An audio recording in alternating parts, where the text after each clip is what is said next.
ಪುಟ್ಟ ಬಾಳೆ ಸಾಯ್ತು 60 ಗಿಡ ಇದೆ. ಇದು ದೇವರಿಗಾಗಲಿ ಮತ್ತೆ ತಿನ್ನೋಕ್ಕಾಗಲಿ ಎಲ್ಲದಕ್ಕೂ ಒಳ್ಳೆಯದು ಅಂತ ನಾವು ಇದನ್ನು ಉಪಯೋಗಿಸಿದ್ದೀವಿ. ಕರೆಕ್ಟಾಗಿ ಅದಕ್ಕೆ ಮೇಂಟೆನೆನ್ಸ್ ಮಾಡಿದರೆ 15 kg ಬರಬೇಕು. 450 ರೂಪಾಯಿ ಸಿಗುತ್ತೆ ಚೆನ್ನಾಗಿ ಪುಷ್ಟಿಯಾಗಿ ಬೆಳೆದ್ರೆ.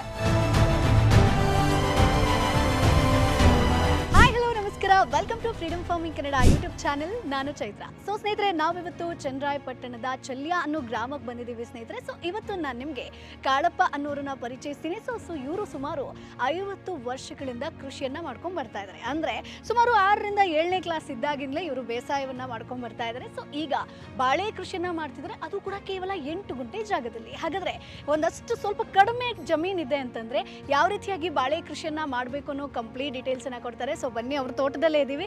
ಅಣ್ಣ ನಮಸ್ತೆ. ನಮಸ್ತೆ ಅಣ್ಣ, ಈಗ 8 ಗುಂಟೆ ಜಾಗ ಅಂತಂದ್ರೆ ಒಂದಷ್ಟು ರೈತರು ಹೇಳ್ತಾರೆ ಇದ್ರಲ್ಲಿ ಏನೂ ಕೂಡ ಮಾಡೋದಕ್ಕೆ ಸಾಧ್ಯ ಇಲ್ಲ. ಸೊ ನೀವ್ ಅದನ್ನ ಪ್ರೂವ್ ಮಾಡಿದೀರಾ. ಸೊ ಕೇವಲ 8 ಗುಂಟೆ ಜಾಗ ಇದ್ರು ಕೂಡ ಬಾಳೆ ಕೃಷಿ ಮಾಡ್ತಿದ್ದೀರಾ. ಸೊ ಯಾವ ತಳಿನ ಆಯ್ಕೆ ಮಾಡ್ಕೊಂಡಿದ್ದೀರಾ? ಇದು ಪುಟ್ಟ ಬಾಳೆ ಸಾಯ್ದು. ಪುಟ್ಟ ಬಾಳೆ ಏನಕ್ಕೆ? ಇದು ದೇವರಿಗಾಗಲಿ ಮತ್ತೆ ತಿನ್ನೋಕ್ಕಾಗಲಿ ಆರೋಗ್ಯಕ್ಕಾಗಲಿ ಎಲ್ಲದಕ್ಕೂ ಒಳ್ಳೆಯದು ಅಂತ ನಾವು ಇದನ್ನು ಉಪಯೋಗಿಸಿದ್ದೀವಿ. ಓಕೆ. ಸೊ ಇದ್ರಲ್ಲಿ ಈಗ ಎಷ್ಟು ಗಿಡ, ಎಷ್ಟು ಸಸಿ ಇದೆ? 60 ಗಿಡ ಇದೆ. ಎಲ್ಲಿಂದ ತಂದ್ರಿ? ಇದು ನಮ್ಮ ತೋಟದಿಂದಲೇ ಕೃಷಿ ಮಾಡಿಕೊಂಡಿದ್ದು, ಅದರಿಂದಲೇ ನಾವು ತಳಿ ಮಾಡಿಕೊಂಡಿದ್ವಿ ಸಾಹೇಬ್. ಓಕೆ. ಸೊ ಬೇರೆ ಏನಾದ್ರು ಜಾಗ ಇದೆಯಾ ಜಮೀನು, ಅಥವಾ ಕೇವಲ ಇದು 8 ಗುಂಟೆನಾ? ಇಲ್ಲ ಸರ್, ಇದು ಬೇರೆ ಕಡೆ ಜಾಗ ಐತೆ ನಮ್ದು. ಬೇರೆ ಕಡೆ ಜಾಗನ ಬದಲಾಯಿಸಿ ಫಸ್ಟ್ ಅದು ಹಾಕಿದ್ದು 1 ಎಕರೆಗೆ, ಅದು ಬದಲಾಯಿಸಿ ಈಗ 8 ಗುಂಟೆ ಮನೆ ಹತ್ರ ಜಾಗ ಇತ್ತು, ಅದನ್ನ ನಾವೀಗ ತಳಿ ಮಾಡ್ಕೊಂಡಿದೀವಿ. ಓಕೆ. ಸೊ ಈಗ ಬಾಳೆ ಕೃಷಿ ಮಾಡ್ಬೇಕು ಅಂತಂದ್ರೆ ಹೆಂಗೆ, ನಾಟಿ ಕ್ರಮ ಎಲ್ಲ ಹೆಂಗೆ ಇದ್ರದ್ದು? ಏನಿಲ್ಲ ಸರ್, ಇದನ್ನು ಟ್ರೆಂಚ್ ಹೊಡಿಸ್ಬೇಕು, ಪೈಪ್ ಲೈನ್ ಮಾಡಬೇಕು, ಅದಕ್ಕೆ ಗೊಬ್ಬರ, ನಾಟಿ ಗೊಬ್ಬರ ಫಸ್ಟ್ ತಳಗಡೆ ಹಾಕ್ಬೇಕು, ಆಮೇಲೆ ನೆಟ್ಟಾದ ಅನಂತರ ಒಂದು 20 ದಿವಸಕ್ಕೆ ಸೀಮೆ ಗೊಬ್ಬರ ಹಾಕ್ಬೇಕು, ಟ್ರೆಂಚ್ ಒಂದ್ ಸ್ವಲ್ಪ ಮಣ್ಣನ್ನ ಎಳಿಬೇಕು. 1 ವರ್ಷ ಆಗೋವರೆಗೂ, 9 ತಿಂಗಳಾಗೋವರೆಗೂ ಅದನ್ನ ಕ್ರಮವಾಗಿ ಅದನ್ನ ಅನ್ವಯಿಸ್ಕೊಂಡ್ ಬರ್ಬೇಕು. ಓಕೆ. ಸೊ ಫಸ್ಟ್ ಈಗ ನಾವು ಉಳುಮೆ ಮಾಡ್ತೀವಿ ಅಂತಂದ್ರೆ ಎಷ್ಟು ಸರಿ ಗೊಬ್ಬರ ಹಾಕ್ಬೇಕು, ಏನೆಲ್ಲ ಕೊಟ್ರಿ ನೀವು? ಅದು ಒಂದು ಕಟಾವ್ ಆಗೋ ಹೊತ್ತಿಗೆ ಒಂದು 3 ಸರಿಯಿಂದ 4 ಸರಿವರೆಗೂ ಗೊಬ್ಬರ ಹಾಕ್ಬೇಕು. 3 ತಿಂಗಳಿಗೆ 1 ಐಟಮ್ ಗೊಬ್ಬರ ಹಾಕ್ಬೇಕು ಸರ್. ಸೊ ಏನ್ ಗೊಬ್ಬರ ಹಾಕಿದ್ರಿ? ಅದು 17 20 ಪಟಾಸು, ಮತ್ತೆ ಅದಕ್ಕೆ ರೋಗದ ಗೊಬ್ಬರ ಅಂತ ಕೊಡ್ತಾರೆ ಎಲ್ಲಿ ಸೊಸೈಟಿಲಿ. ಸೊ ನಾವು ಕೇಳಿದ್ರೆ ಕೊಡ್ತಾರೆ. ಅದನ್ನು ಸೇರಿಸಿ ಇದು 4 ಐಟಮ್, ಅದು ಕಟಾವಿಗೆ ಬರೋದು 4 ಐಟಮ್ ಗೊಬ್ಬರ ಹಾಕ್ಬೇಕು ಸರ್. ಓಕೆ. ಸೊ ನೀವೀಗ ಸಸಿ ತಂದ್ರೆ ನಾಟಿ ಮಾಡಿದ್ಮೇಲೆ ಏನೇನ್ ಮೇಂಟೆನೆನ್ಸ್ ಬರುತ್ತೆ? ಅದಕ್ಕೆ ಏನಾರು ರೋಗ ಕಂಡ್ರೆ ಮೆಡಿಸಿನ್, ಅದಕ್ಕೆ ಪಂಪಲ್ಲಿ ಔಷಧಿ ಫ್ರೈ ಮಾಡಬೇಕು. ಎಷ್ಟು ದಿನಕ್ಕೊಮ್ಮೆ ಕೊಡ್ತೀರಾ ನೀವು? ಅದು ಒಂದು 3 ತಿಂಗಳಿಗೆ, ಇಲ್ಲ ರೋಗ ಬರಲಿಲ್ಲ ಅಂದ್ರೆ ಒಂದು 6 ತಿಂಗಳಿಗೆ. ಏನಾರ ಅದೇನಾರ ಬಾಡೋದಾದ್ರೆ, ಇಲ್ಲ ಒಂದು ಏನಾರ ಹುಳ ಏನಾರ ಹೊಡೆಯೋದಾದ್ರೆ ಮತ್ತೆ 9 ತಿಂಗಳಿಗೆ. ಕೊನೆ ಹೊರಡೋದಕ್ಕೆ ಪೂರ್ತಿ ಅದು ಮುಗಿಬೇಕು. ಓಕೆ. ಸೊ ಏನಾದ್ರೂ ಇಂಥದ್ದೇ ರೋಗ ಬರುತ್ತೆ ಅಂತಿದ್ಯಾ? ಅದು ಕೃಷಿ ಇಲಾಖೆಯಲ್ಲಿ ನಮ್ಗೆ ಹೇಳ್ಕೊಡ್ತಾರೆ ಸರ್. ಇದಕ್ಕೆ ಹಿಂಗ್ ಹಾಕಿ ನಾವು ಒಂದು ಎಲೆ ಕುಯ್ಕೊಂಡು ಹೋಗಿರ್ತೀವಿ, ಅದೇನಾರ ಬಾಡಿದ್ದೆ ಆದ್ರೆ, ಹುಳ ಹೊಡೆದದ್ದೇ ಆದ್ರೆ ಒಂದು ಎಲೆ ಕುಯ್ಕೊಂಡು ಹೋಗಿರ್ತೀವಿ, ಕೃಷಿ ಇಲಾಖೆಗೆ ತೋರ್ತೀವಿ. ಅವರು ಈ ತರ ಮೆಡಿಸಿನ್ ಮಾಡಿ ಅಂತ ಕೊಟ್ಟಿರ್ತಾರೆ.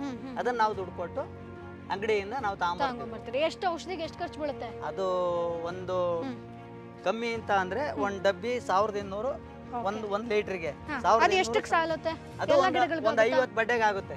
1 ಲೀಟರ್ ಒಂದು 50 ಬಡ್ಡೆಗೆ ಆಗುತ್ತೆ. ಅದಕ್ಕೆ ನೀರು ಮಿಕ್ಸ್ ಮಾಡಬೇಕು. ಅವರು ಬೇರೆ ಐಟಮ್ಸ್ ಕೊಟ್ಟಿರ್ತಾರೆ ಅದಕ್ಕೆ ಮಿಕ್ಸ್ ಮಾಡಕ್ಕೆ. ಅದನ್ನ ಅದಕ್ಕೆ ಹಾಕೊಂಡು, ನೀರೇನ್ ಮಿಕ್ಸ್ ಮಾಡಂಗಿಲ್ಲ.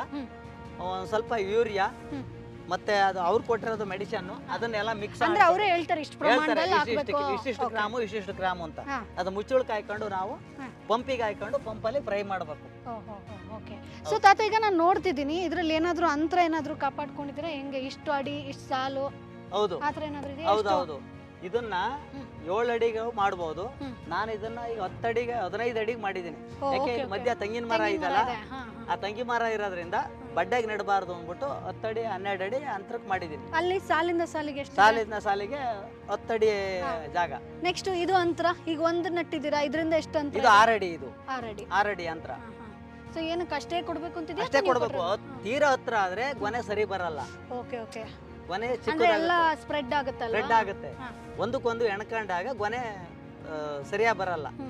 ಅದರಿಂದ ಅದು 6 ಅಡಿ ಅಂತರಕ್ಕೆ ನೆಡಬೇಕು. ಈ ಕಡೆಯಿಂದ 6 ಅಡಿ, ಈ ಕಡೆಯಿಂದ 6 ಅಡಿ ನೆಡಬೇಕು. ಸೊ ಈಗ ನಾಟಿ ಮಾಡಿದ್ವಿ, ಅದಾದ್ಮೇಲೆ ಮೇಂಟೆನೆನ್ಸ್ ಏನೇನ್ ಬರುತ್ತೆ? ನೀರ್ ಎಷ್ಟು ದಿನಕ್ಕೆ ಕೊಡ್ಬೇಕು? ನೀರು ಅಂತ ಅಂದ್ರೆ 8 ದಿವಸಕ್ಕೊಂದದ ನೀರ್ ಬಿಡ್ತಾ ಇರ್ಬೇಕು. ಯಾಕೆ ಅಂತ ಅಂದ್ರೆ ಬೇಸಿಗೆ ಕಾಲದಲ್ಲಿ, ಮಳೆಗಾಲದಲ್ಲೇ ನೀರೇನ್ ಕೆಲವು ತಗೊಳ್ಳಲ್ಲ. ಹಿಂಗ್ ಮಳೆಗಾಲ ಆಯ್ತಾ ಇದ್ರೆ ನೀರ್ ತಗೊಳ್ಳಲ್ಲ. ಮಳೆಗಾಲ ಇಲ್ಲ ಅಂದ್ರೆ 8 ದಿವಸಕ್ಕೊಂದ್ಸಾರಿ ನೀರ್ ಐಟಮ್ ಕೊಡ್ಲೇಬೇಕು. ಓಕೆ, ಬಾಳೆ ಯಾವಾಗ ಒಳ್ಳೇದು ಸೀಸನ್? ಬೇಸಿಗೆ ಕಾಲನ ಮಳೆಗಾಲನ? ಬೇಸಿಗೆ ಕಾಲದಲ್ಲಿ ಸೀಸನ್ ಅದಕ್ಕೆ. ಈಗ ಮಳೆ ಬರ್ತಿದೆಯಲ್ಲ, ಏನೇನ್ ಸಮಸ್ಯೆ ಬರ್ಬೋದು? ಏನು ಸಮಸ್ಯೆ ಬರಲ್ಲ, ಗಾಳಿ ಬಂದ್ರೆ ಮುರಿದೋಗುತ್ತೆ. ಅದಕ್ಕೆ ಏನಾದ್ರೂ ನೀವು ಇದು ಕೊಡಲ್ವಾ?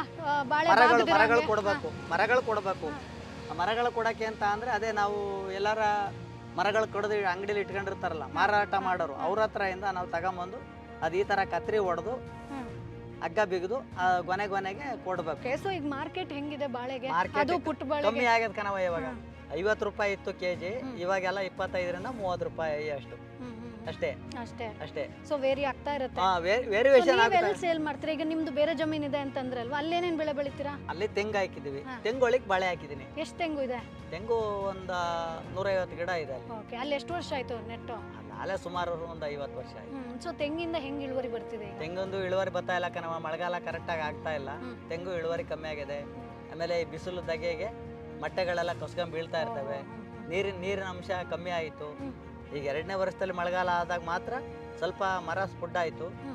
ಸೊ ಈಗ ನಾವು ಬಾಳೆ ಕೃಷಿ ಮಾಡ್ತೀವಿ ಅಂತಂದ್ರೆ ಕಳೆ ಇರ್ಬೇಕಾ ಇರಬಾರ್ದು? ಕಳೆ ಇರಬಾರ್ದು ಕಣಪ್ಪ, ಕಳೆ ಇರಬಾರ್ದು. ಒಂದಷ್ಟು ಜನ ಹೇಳ್ತಾರೆ ಕಳೆ ಇದ್ರೆ ಚೆನ್ನಾಗಿರುತ್ತೆ. ಇಲ್ಲ ಇಲ್ಲ ಇಲ್ಲ, ಕಳೆ ಇರಬಾರ್ದು. ಕಳೆ ಇದ್ರೆ ನಾವು ಹಾಕೋ ಗೊಬ್ಬರ ಅಂಶದೆಲ್ಲ ಪೂರ್ತಿ ಕಳೆ ಕಿತ್ಕತ್ತದೆ, ಕಳೆ ತಿನ್ಕತ್ತದೆ.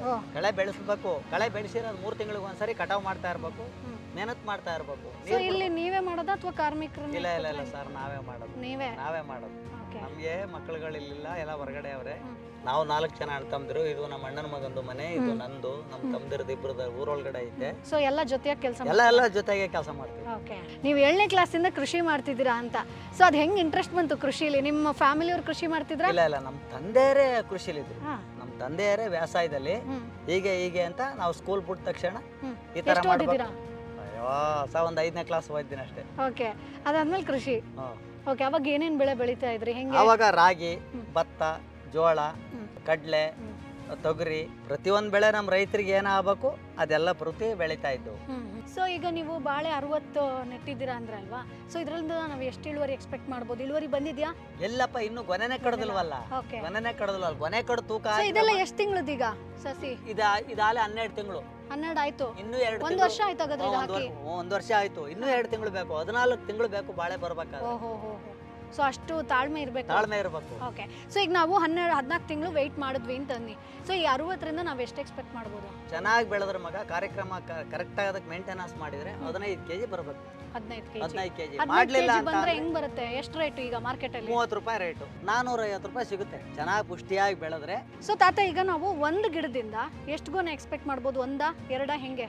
ಒಂದು ಗೊನೆ ಬಿಟ್ಟು ಅದನ್ನ ಕಂದ ಎಷ್ಟು ಹೊರಟ್ರು ಕಟ್ ಮಾಡಬೇಕು, ಮತ್ತೆ ಒಂದು ಬಿಟ್ಗೆ 1, 2 ಬಿಟ್ಕೋಬೇಕು, ಮತ್ತೆ ಇನ್ನೊಂದು ವರ್ಷ ಆಗುತ್ತೆ ಅದು ಬರೋದು.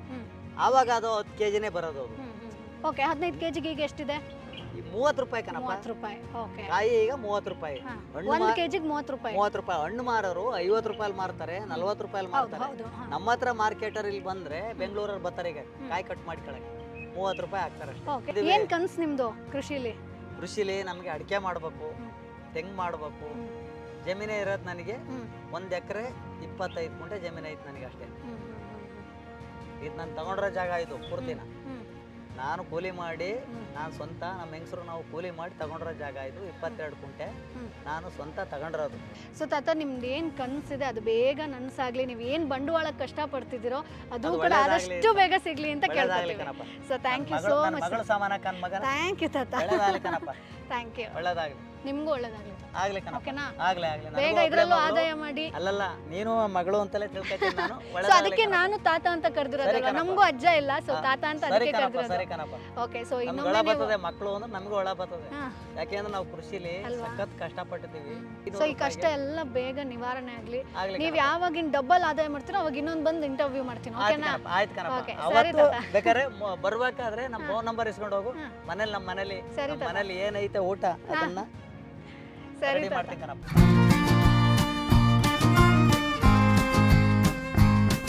ಸೊ ನೋಡಿದ್ರಲ್ವಾ ಸ್ನೇಹಿತರೆ, ಕಾಳಪ್ಪ ಅವರು ಮಾತಾಡ್ತಾ ಯಾವ ರೀತಿಯಾಗಿ ಅವರೊಂದು ಕಷ್ಟದ ಒಂದು ಜೀವನವನ್ನ ಯಾವ ರೀತಿಯಾಗಿ ಸಾಗಿಸ್ತಾ ಇದ್ದಾರೆ. ಸೊ ನಾವು ಕೂಡ ಇವತ್ತು ಏನು ಅಕ್ಕಿ ತಿಂತಾ ಇದೀವೋ, ನಾವು ಏನು ಖುಷಿಯಾಗಿದ್ದೀವೋ ಇವೆಲ್ಲ ಕೂಡ ಸಾಧ್ಯವಾಗಿರೋದು ರೈತರಿಂದ. ಸೊ ರೈತ ಇಲ್ಲ ಅಂತಂದ್ರೆ ನಾವಿಲ್ಲ. ಸೊ ಇವತ್ತು ಬಾಳೆ ಕೃಷಿ ಬಗ್ಗೆ ಕಾಳಪ್ಪ ಅವರು ಸಾಕಷ್ಟು ಮಾಹಿತಿಯನ್ನ ಕೊಟ್ಟರು. ಅವ್ರು ಯಾವ ರೀತಿಯಾಗಿ ಅಡೆತಡೆಗಳನ್ನ ಫೇಸ್ ಮಾಡಿದ್ರು. ಸೊ ಎಷ್ಟೇ ಕಷ್ಟ ಇದ್ರೂ ಕೂಡ ಕೃಷಿಯನ್ನ ನಂಬಿ ಇಂದಿಗೂ ಕೂಡ ಬದುಕ್ತಾ ಇದ್ದಾರೆ. ಸೊ ಈ ಒಂದು ವಿಡಿಯೋ ನಿಮಗೆ ಇನ್ಸ್ಪೈರ್ ಆಗಿರುತ್ತೆ ಅಂತ ಅನ್ಕೊಳ್ತೀನಿ. ಈ ಮಾಹಿತಿ ಕೂಡ ನಿಮಗೆ ಯೂಸ್ಫುಲ್ ಆಗಿರುತ್ತೆ ಅಂತ ಅನ್ಕೊಳ್ತೀನಿ. ಮುಂದಿನ ಎಪಿಸೋಡ್ ಅಲ್ಲಿ ಮತ್ತೊಂದು ಕೃಷಿ ಐಡಿಯಾ ಜೊತೆ, ಮತ್ತೊಂದು ಕೃಷಿ ಮಾಹಿತಿ ಜೊತೆ ನಾನು ನಿಮ್ಮ ಮುಂದೆ ಹಾಜರಿರ್ತೀನಿ. ಅಲ್ಲಿವರೆಗೂ ಫ್ರೀಡಮ್ ಆಪ್ ಅನ್ನ ಡೌನ್ಲೋಡ್ ಮಾಡಿ. ಬಾಳೆ ಕೃಷಿ ಬಗ್ಗೆ ಸಂಪೂರ್ಣ ಮಾಹಿತಿ ಇದೆ. ಯಾರು ಇದರಲ್ಲಿ ಸಕ್ಸಸ್ ಆಗಿದ್ದಾರೋ ಅವರೇ ನಿಮಗೆ ಕಂಪ್ಲೀಟ್ ಮಾಹಿತಿಯನ್ನ ಕೊಡ್ತಾರೆ. ಸೊ ನೀವು ಕೂಡ ಕಲಿತು ಒಬ್ಬ ಸಕ್ಸಸ್ಫುಲ್ ರೈತ ಆಗ್ಬೋದು. ಮುಂದಿನ ಎಪಿಸೋಡ್ ಅಲ್ಲಿ ಮತ್ತೆ ನಿಮ್ಮನ್ನ ಭೇಟಿ ಆಗ್ತೀನಿ. ಅಲ್ಲಿವರೆಗೂ ಬೈ ಬಾಯ್.